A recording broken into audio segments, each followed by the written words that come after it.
Okay, welcome back. Today, inshallah, we'll start a new system, the central nervous system. في general misconception إنه the central nervous system is the most difficult part of the physiology. However, central nervous system is a very interesting, easy system. However, it is too long course. So we'll start one piece by one piece till we finish the central nervous system. Okay, so our course is central nervous system. When we say the central nervous system physiology, we are talking about four main parts. The first part is the sensory system. The second part is the special senses. The third part is the motor system. And the fourth part is the higher brain functions. So the central nervous system consists of four main parts: sensory system, special senses, motor system, and higher brain functions. And in each of these, there are subtopics or subheadings which you will discuss in details. ولكن let us put the skeleton from outside. Sensory system, special senses, motor system, and higher brain functions. These are the components of the central nervous system physiology. Today, inshallah, I will start by sensory system. Usually, when we are discussing the sensory system or any system, we start by describing the function of the system. So our lecture today will start on the sensory system.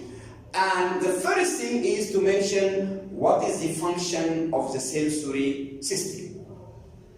Actually, the function of the sensory system is to provide information or to provide the brain with information about changes in the environment.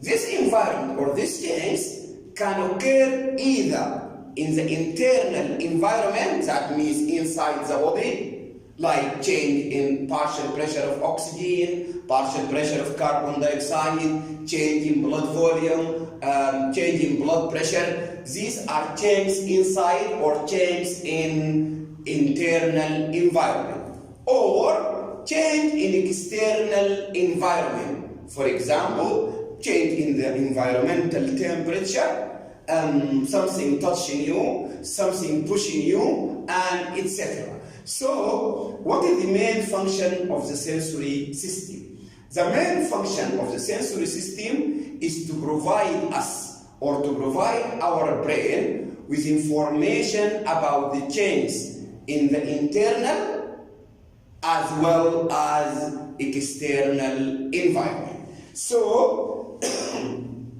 the main function of the sensory system is to provide the brain about changes in the internal as well as external environment. To do this function, we need three main parts. One is a detector that detects the change. محتاجين حاجة to sense the change, to tell the brain there is a change in the environment. And we need a transmitter that transmits or that takes information from the detector to the center. And we need a center that analyzes, processes, and interprets this information. إذا أنا بحتاج لثلاث أجزاء. جزء بيعمل لي تيست بيقيس التغيير، جزء بيوصل المعلومات، وجزء بيحلل المعلومات. هنا بعد كده what is the response of our body؟ الريسبونس ده بيعتمد على mainly motor system, that is a command from the brain to the body. So the component of the sensory system are three main components. The first component is so we need first to detect the environmental changes. The main process, the first process, is to detect the environmental changes. The second process is to transmit these detected changes to the central nervous system. إذا عملية السنس أو الفانكشن بتاعت السنسوري سيستم بتمر عبر 3 steps. The first step is to detect the environmental changes. The second step is to transmit this information to the central nervous system. And the third thing is to analyze sensory information. So there are 3 main steps: detection of changes, transmission of these changes, and processing, analysis, and interpretation of this sensory information. إذا أنا محتاج أقيس، محتاج أرسل، محتاج أحلل. إذا بحتاج إلى ديتكتر حيقيس لي change، محتاج لتوصيله أو ترانسميتر عشان توصل لي المعلومات للCNS، ومحتاج منطقة في السنترال نيرفس سيستم تقوم بالاناليسيس والبروسيسنج. So the components of the sensory system are 3 receptors which detects the environmental changes. 2 afferent pathway. An afferent is a nerve that coming from the body to the brain. An efferent is a part of the nervous system that is coming from the central nervous system to the body. Usually afferent is sensory and efferent is motor. And the third part is the sensory area in the central nervous system. So the function of the receptor is to detect the environmental change. The function of the afferent pathway is to transmit this detected change to the brain. And the function of the sensory area in the central nervous system or the brain is to analyze, to process, to integrate or to interpret this information to tell us what is happening in the internal or external environment. So to sum up, the central nervous system consists of 4 main parts: sensory system, motor system, special senses, and higher brain functions. We start with the sensory system, and we mentioned the function of the sensory system is to provide us or to provide the brain with the change in the internal or external environment. And this change or this function is processed in 3 steps. First, detection of the change. 2, transmission of this change. 3, analysis, interpretation, and integration of this information. Now, we mentioned the sensory system consists of 3 main parts.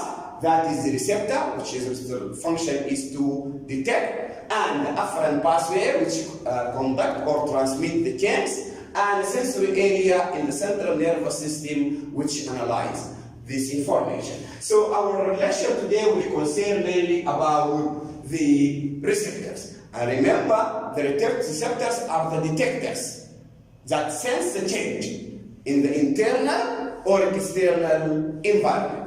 Structurally, the receptor can be a nerve ending. It can be at the end of the sensory nerve. يعني مثلا لو عندنا sensory nerve, at the end of this sensory nerve lies the receptor, and this is the brain or the central nervous system. It can be a nerve ending. However, not all receptors are nerve endings. Receptors can be apart from a sense organ. For example, in the eye, we have rods and cones, the receptor for light.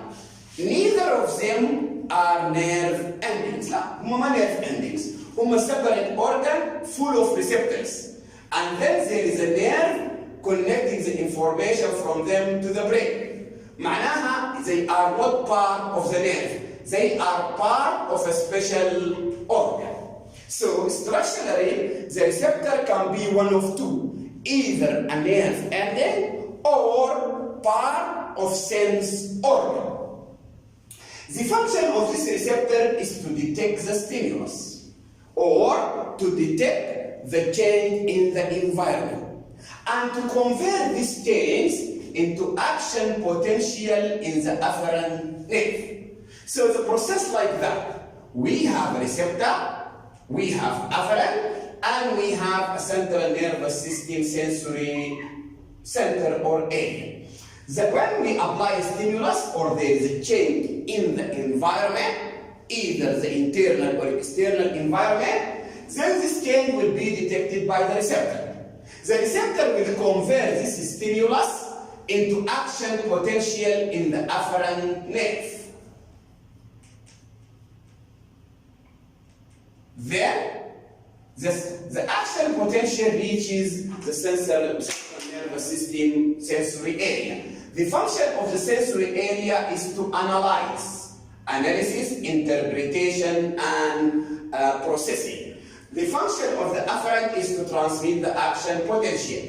The functions of receptor are two: to detect the environmental change and to convert it into action potential in the afferent nerve. So the main function of the receptor is to detect the environmental change and to convert this environmental change into action potential in the afferent nerve. So let us see here in the diagram the three parts: the receptor, the pathway, and the sensory area in the central nervous system. I will start by the receptor, and as I mentioned, the receptor can be a part of neuron, that means a nerve ending, or it can be a specialized cell apart from sense organ. Its function is to convert energy. ولما نقول energy هنا أنا قاصد stimulus. والstimulus هو عبارة عن change in the internal or external environment. Is to change it into action potential in the afferent nerve, or I can call it sensory nerve. Isn't the function of the receptor is detection and then conversion of this change or stimulus or energy into action potential in the afferent nerve. To be a receptor, there should be a certain characteristic. The properties or characteristic should be found in every receptor. The first characteristic of receptor is specificity. What do we mean by specificity? We mean that each receptor responds to one type of stimulus. That means the receptor in the eye responds only to light, while the receptor in the ear responds only to sound, and the receptor in the mouth or the tongue respond only to substances that can be tested by the mouth. So specificity is very important. Each receptor has a specific stimulus. This specific stimulus for the receptor is called the adequate stimulus. We call it the adequate stimulus. So if I ask you, what is the adequate stimulus for the eye receptor? It is light. What is the adequate stimulus for the ear? It is sound. What is the adequate stimulus for touch receptor? It is the mechanical movement or mechanical pressure on the skin. So each receptor has a specific stimulus, and this receptor is very sensitive to this stimulus. And the stimulus to which the receptor is very sensitive is called the adequate stimulus for the receptor.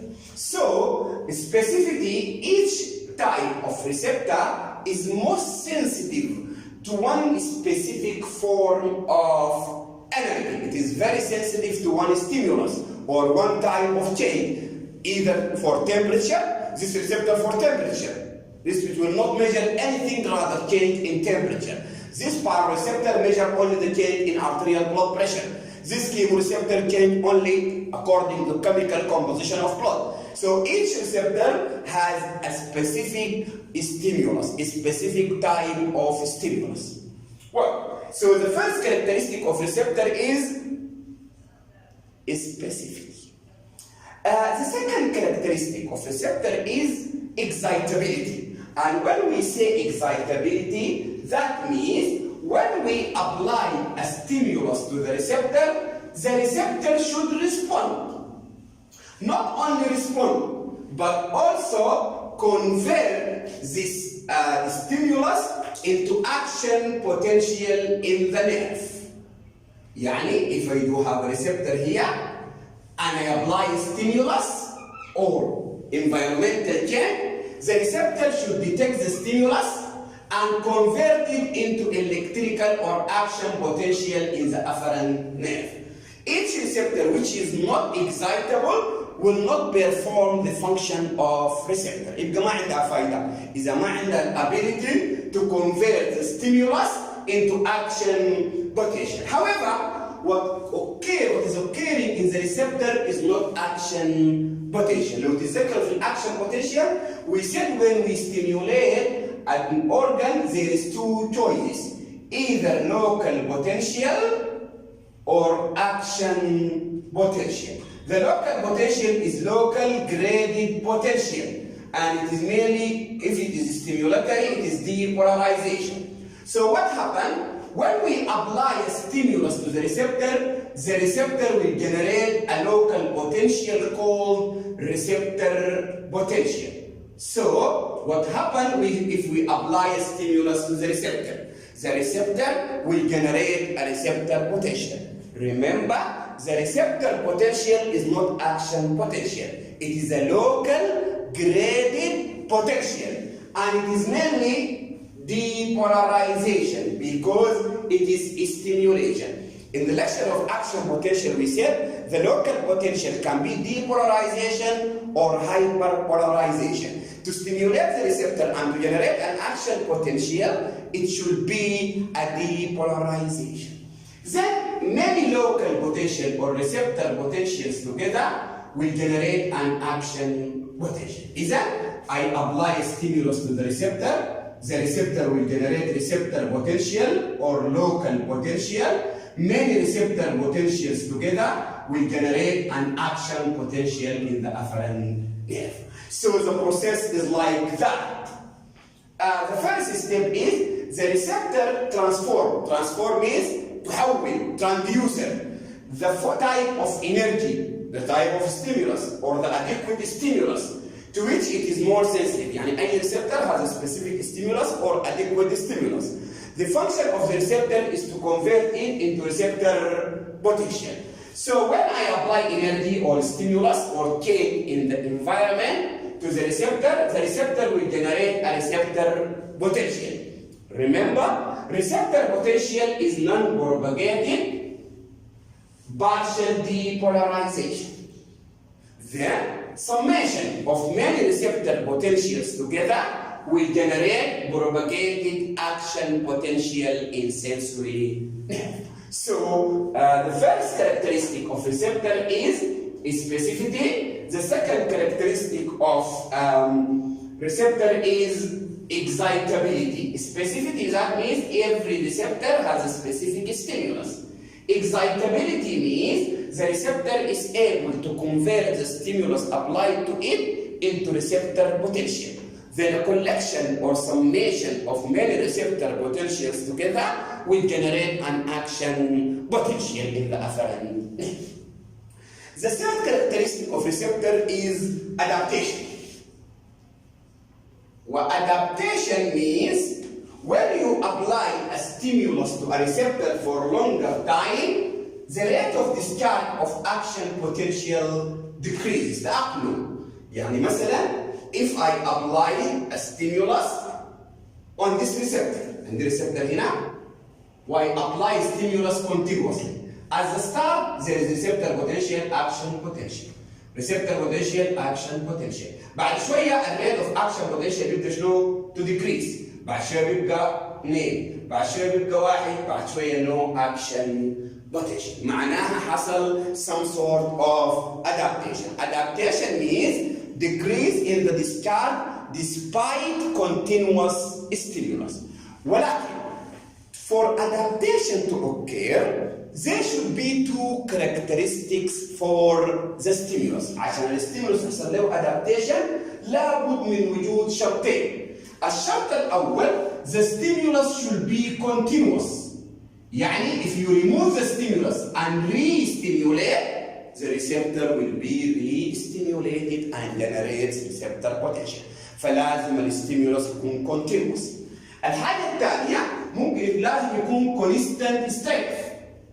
يعني القوة بتاعته مالها ثابتة، لأنه لو زدت السترينث the receptor will be re-stimulated. مثال, if a person is coming here with a very nice perfume, all of us will say, a very nice perfume. But after 3 to 4 minutes, we will get adapted to this perfume. However, if he go out and come again, then we will smell it again. Isn't continuous is very important. Another thing, if he took out his perfume and added amount of perfume to his body, we will again re-smell it. So for adaptation to occur, it should be, the stimulus should be continuous, not interrupted, and the strength or قوة the stimulus should be constant, no increase or decrease in the intensity of stimulus. According to adaptation, we can divide receptor into many types. We can classify them into rapid adapting receptor. Rapid adapting receptor means they adapt very easily. Rapid adapting. A good example of rapid adapting receptors are touch receptors. For example, in the morning when we start to dress our clothes, we feel something that is strange in our body. Then, after 5 minutes, you will not feel, and you will move out through the day with clothes and you are not feeling anything. So touch receptors are rapidly adapting receptors. And this is very important because the brain needs two information from the touch receptor. When the stimulus is put on the body, 200 انت لبست ملابسك و200 قلعتك. أما 200 انت لابسها خلال اليوم, it is not necessary for the brain to be informed throughout the day. It needs two things: when you dress your clothes and when you remove your clothes. So touch receptors are rapidly adapting receptors. The second type of receptor is slow. The rapid adapting can also be called phasic receptor. Rapidly adapting can be also called phasic receptor. The slow adapting receptor, example, the temperature receptor and the baroreceptor. And here, for example, if you come into a hot environment place, you will feel hot at the start. After a while, you will get adapted, but it needs a little bit longer time because the brain needs to know how much time you spend to make the compensatory mechanism to regulate your body temperature. The third type, that is slow adapting, can be called tonic receptor. So the rapid adapting are called phasic, and a good example are touch receptors. Slow adapting, example temperature and baroreceptor, and they are called tonic receptor. The third type are non-adapting. In some books, you may find it slow adapting. These are the pain receptors. So pain receptors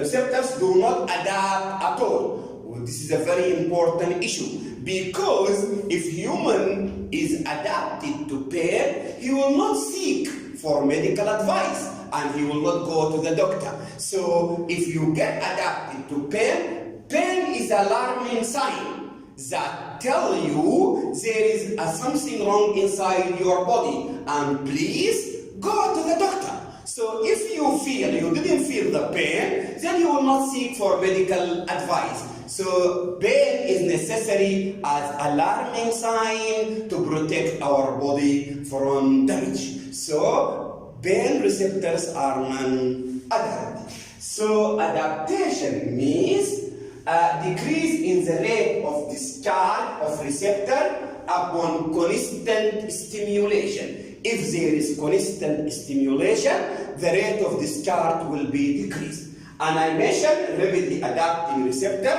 which we can call them phasic receptor, and a good example are touch receptors.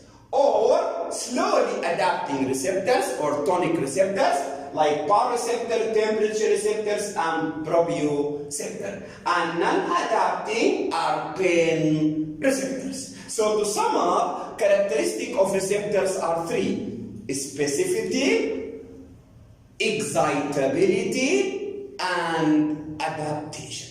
Specificity, excitability, and adaptation. These are the three properties of receptors. Now we will move to the types of receptors. Before discussing the types of receptors, we would like to know how the brain, this amazing human brain, can understand all this information. Putting in our mind, all sensations coming to the brain are in the form of action potential. If you see this one, you will be astonished by human brain. See here, if this is a human brain, then smell is coming to the brain in the form of action potential. Touch is coming to the brain in the form of action potential. Vision is coming to the brain in the form of action potential. Hearing is coming to the brain in the form of action potential. Temperature is coming to the brain in the form of action potential. Proprioception is coming in the brain in the form of action potential. Taste is coming in the brain in the form of action potential. Smell is coming to the brain in the action potential. Pain is coming to the brain in the form of action potential. Pressure is coming to the brain in the form of action potential. Vibration is coming to the brain in the form of action potential. You can see how it is very complicated. All information are coming to the brain in the form of action potential. Surprisingly enough, there is no difference in the shape or the size of action potential. يعني ما في action potential بتاع السبير لون مختلف أو طول مختلف أو شكل مختلف. The same action potential for all of them. The two amazing facts are حاجة غريبة جدا بتخليك تعرف إنه the human brain is very amazing, astonishing, fascinating brain. How come? You see here how the brain can receive all these action potentials and analyze them at the same time. How the brain can understand the smell, touch, vision, hearing, temperature, proprioceptor, and give you details of every stimulus. You can see the person dressing what, talking about what, at the same time you are smelling, at the same time you are touching, at the same time you are feeling temperature, and not only feeling, with the details. How amazing is human brain? But what is the function of the brain? When the brain receives an action potential from the receptor, it will start to analyze the action potential. Here are the receptors. This is the afferent nerve connecting the action potential reaching the brain. The brain will analyze this action potential into three main facts. One, what is the type of stimulus? Is it light? Is it sound? Is it smell? Is it touch? Is it pressure? Is it proprioception? Is it vibration? Is it pain? So the first thing is to know the type of stimulus. The second thing is to know what is the location of the stimulus. Is it in my big toe, or is it in my neck, or is it in my abdomen, or it is in my back? So the location of a stimulus is very important. And the third thing is the intensity or the strength of the stimulus. Is this pain is very severe pain? Is it mild? Is it moderate? Is this sound is very loud? Is this sound is very quiet? So the brain analyzes this information into three main information. The first one is the type of stimulus, and we can call it the modality of stimulus. Type means modality, or modality means type. The localization or the place, which we call it locality, and intensity, we call it the intensity. So this is called coding. Coding means chiffre. So the brain analyzes the action potential, which is the code, into three important parts: the type of the stimulus, the location of the stimulus, and the intensity of the stimulus.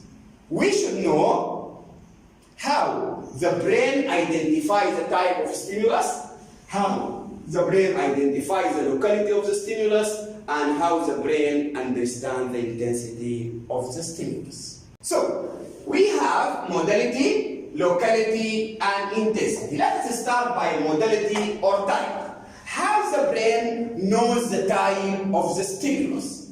This through each stimulus has a specific receptor, and each stimulus has a specific pathway,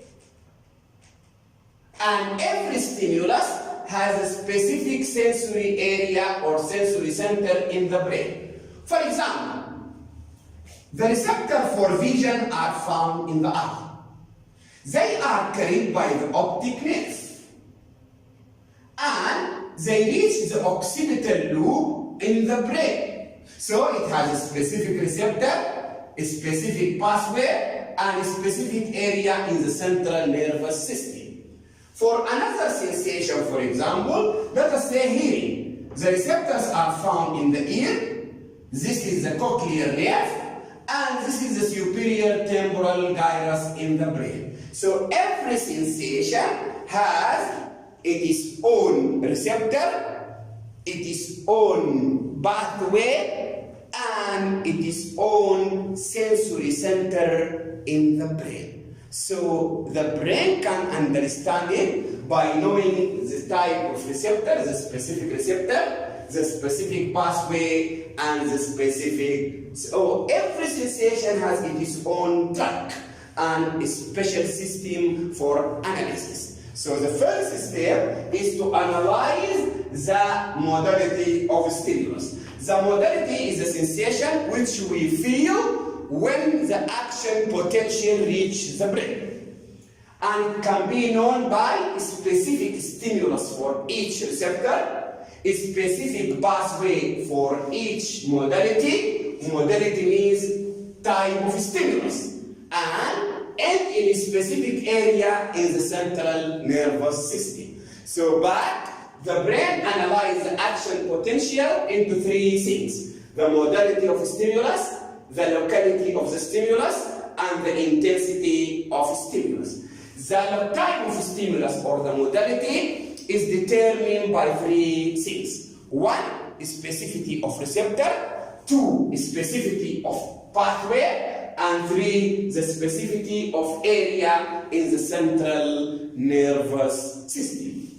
Now, we will move to the locality. How the brain can know where is the site of the stimulus. For example, if you prick a person with a pin in his finger, he will feel the pain in the area or in the finger. Here, there is what is called the law of projection. And the law of projection denotes that if this is the finger, and this is the site of the receptor, this is the brain, and this is the finger site in the brain. Then if you stimulate the receptor here, it will go to specific area in the brain. And this specific area will project that sensation to the site of receptors. So this is called law of projection. That means the sensation is projected to the site of receptor. يعني البرين أول ما يصل السنسيشن بيكون عارف إنه الريسبتور فور ذيس سنسيشن في الفينجر موجودة وين، وطوالي بيرجع السنسيشن لمكان الريسبتور. المشكلة هنا there may occur an error. For example, if this is a nerve and I stimulate the nerve from the middle هنا مثلا، عملت stimulation وين؟ هنا. if I stimulate from the bit of the nerve here, the action potential will travel here.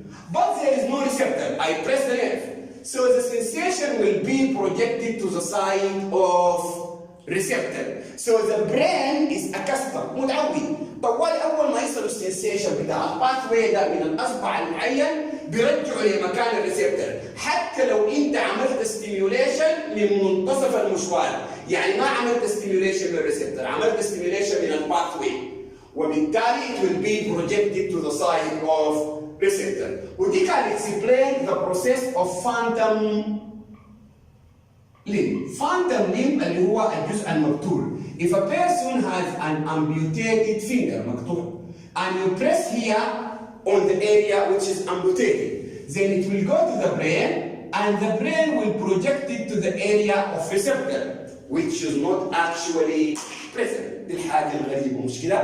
يعني أنا إذا كان الأصبع بتاعي ده مقطوع وعملت ستيميوليشن للنيرف من هنا، فالانفورميشن هتمشي للبرين. البرين هيعمل لها بروجكشن للسايد اوف ريسبتور اللي كان قاعد في الأصبع، وبالتالي I will feel something to touch my finger which is not present. لكن after a while when the area of the finger in the brain disappear and replaced by another organ, then this sensation will disappear. So we know the locality of the stimulus by the law of projection. Law of projection says that the sensation felt is referred to the location of the receptor. Irrespective, بغض النظر عن إنه which part of the sensory pathway leading from the receptor is stimulated. إذا أنا قلت إنه the brain analyzes information into three things: the modality, the locality, and the intensity. The modality is determined by specific stimulus for each receptor and specific pathway for each sensation and a specific area in the central nervous system. Localization is determined by law of projection. The third thing is the intensity. How I know the intensity of the stimulus. Knowing the strength of the stimulus is by two things. One, the number of receptors stimulated, and the number of action potentials generated and reaching the action potential. يعني كل ما كان الstimulus strong, the stronger the stimulus, the higher number of receptors stimulated. The higher number of receptors stimulated, the higher number of action potentials reaching the brain. So the intensity of the stimulus is determined by two things: the number of receptors stimulated and the number of action potentials generated. So I will say that the intensity is signaled to the brain by the frequency of action potential, how many action potentials reach the brain, and how many receptors are stimulated. To sum up, we have three modality or three coding of sensory information: the modality, the locality or localization, and the intensity of the stimulus. This is how the brain can analyze the action potential reaching the brain into details of modality, locality, and intensity. So this is how the sensory information are coded. Now let us go to the classification of sensory receptor, and we can classify the sensory receptors according to the site of stimulus. There are some receptors that respond to stimulus from a distance. For example, if you would like to see some person coming from away, you don't need him to enter your eye, neither to enter your ear to hear him, or your eye to see him. We call this telereceptor. Telereceptor means the receptor that detects the stimulus as a distant. Good example for them is the ear and eye receptor. We call this telereceptor. So classification of receptor according to the site of stimulus, we call telereceptor, which can detect environmental changes at distance, مسافة بعيدة. النوع الثاني هو extero receptor. An extero receptor tells you about the external environment. لكن ما external environment at a distance. The surrounding external environment like touch, temperature, and the things around you. The tele is from a wide or a distance away. لكن an exteroreceptor about the immediate external environment. So the exteroreceptor is concerned about information about the immediate external environment. So the first type is a telereceptor that detects information from a distance. Exteroreceptor, information about the immediate external environment. And the third type is the interoreceptor. An interoreceptor tells you about information or change in the internal environment, like chemoreceptor, baroreceptor, and etc. So this is about the internal environment. The first type are the proprioceptor. And proprioceptor are receptors that found in the joint, tendon, and ligaments and inform the brain about our position or our body position. Our body position يعني وضع جسمنا مقارنة بالenvironment أو وضع أجزاء جسمنا مع بعضها البعض. For example, it tells you that your neck is tilted to the left or tilted to the right or forward or backward. It can tell you that you are standing or you are lying or you are sitting. So we call this proprioceptor. So proprioceptor inform us about the position of the body in space. And the fifth or last type is the pain receptor or nociceptor. So according to the stimulus, we can divide the receptor into telereceptor, exteroreceptor, interoreceptor, proprioceptor, and nociceptor. These are the types of receptors according to stimulus. We can classify the somatic sensation. What do we mean by somatic sensation? When we say we know the nervous system is divided physiologically into somatic and autonomic. Somatic means voluntary, conscious, and autonomic is involuntary or subconscious. Somatic is carried, sensations are carried by somatic nerve, and we can classify them into three main categories. Somatic sensations بنقسمها لثلاثة أنواع. Mechanoreceptive sensations, thermoreceptive sensations, and pain sense. Mechanoreceptive are stimulated by mechanical change over the body, and thermoreceptive by changing the temperature, and pain by stimulating the pain receptor by tissue damage. So we can classify. Usually the somatic sensations are six: touch, pain, temperature, vibration, position, and pressure. Again, the somatic sensations are touch, pain, temperature, vibration, pressure, and position. Temperature is a thermoreceptive sensation. Touch, vibration, pressure, and position are mechanical, while pain are noisy or pain sense. So let us discuss, compare, and contrast between them. The mechanoreceptive sensation are touch, pressure, vibration, and position. The temperature are cold and hot, and pain receptors are receptors for pain. The first difference is that usually the temperature receptor and pain receptors are free nerve endings. هي نهاية أعصاب وفري كمان. They are not encapsulated and no change in their structure. ولكن الميكانوreceptive can be free nerve endings. It can be a nerve ending with capsule, or it can be expanded tip. يعني free nerve endings كده. ممكن تكون expanded tip at the end. لما تيجي توصل النهاية يحصل لها expansion. أو ممكن تكون encapsulated.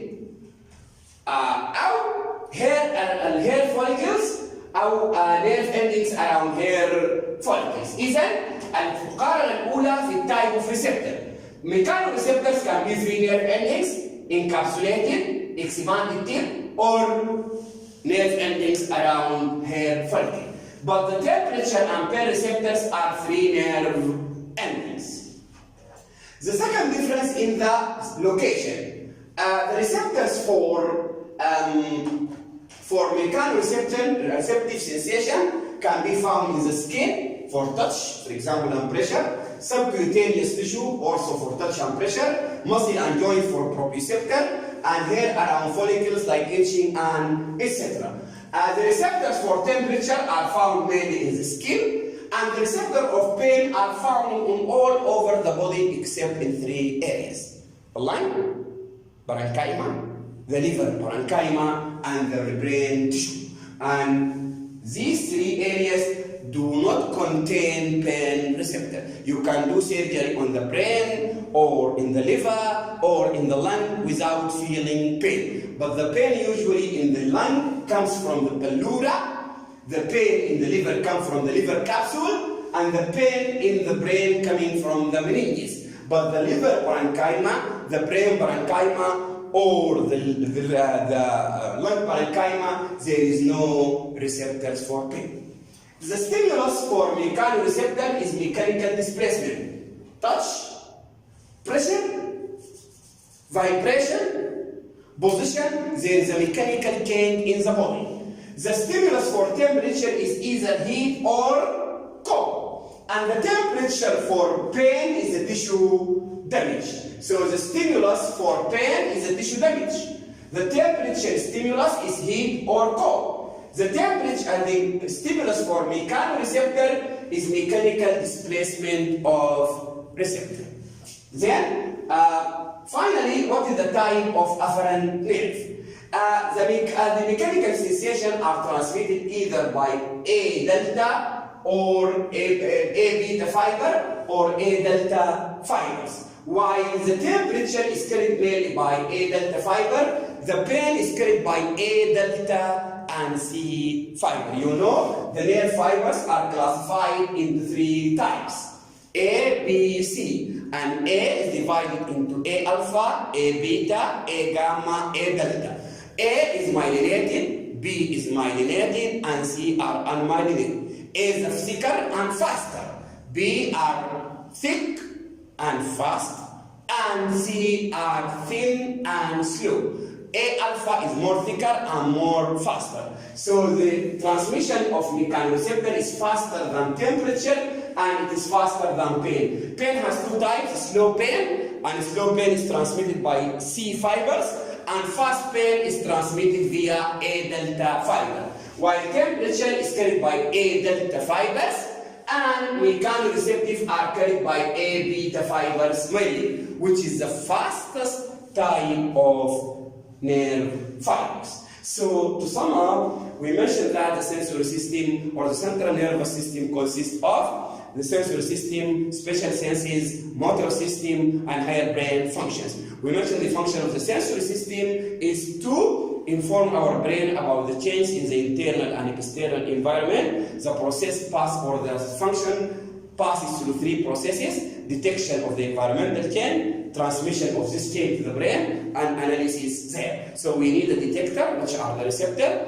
we need a transmitter, which is the afferent nerve, and we need a sensory area in the brain that analyzes the information. We started by the first part, the receptors. We mentioned the 3 characteristics of receptor: the specificity, the excitability, and adaptation. We divide the receptors or classify the receptors according to the site of the stimulus into 5 main types, and then we talk about the nature of the receptors, if they are free nerve endings or as part of a special organ, and then we discuss how the brain can analyze the action potential into modality or type of stimulus, or the intensity of the stimulus or strength of the stimulus, and the locality of the stimulus. And finally, we mentioned what is called somatic sensations, and we mentioned somatic sensation are sensations carried by somatic nerve.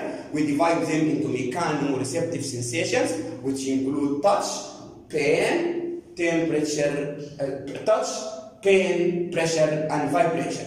And we say thermoreceptive, which include cold and hot, and pain receptor. We compare and contrast between them into the type of receptor, the location of the receptor, the type of the stimulus, and the type of afferent fibers carrying them. So with the first part of the sensory system, that is the receptor. In the next lecture, inshallah, we will discuss the afferent pathway that carries the information from the receptor to the brain, and we will discuss the sensory area in the brain that analyzes, interprets, and process the sensory information coming from the receptor. Thank you very much. See you in the next lecture, inshallah.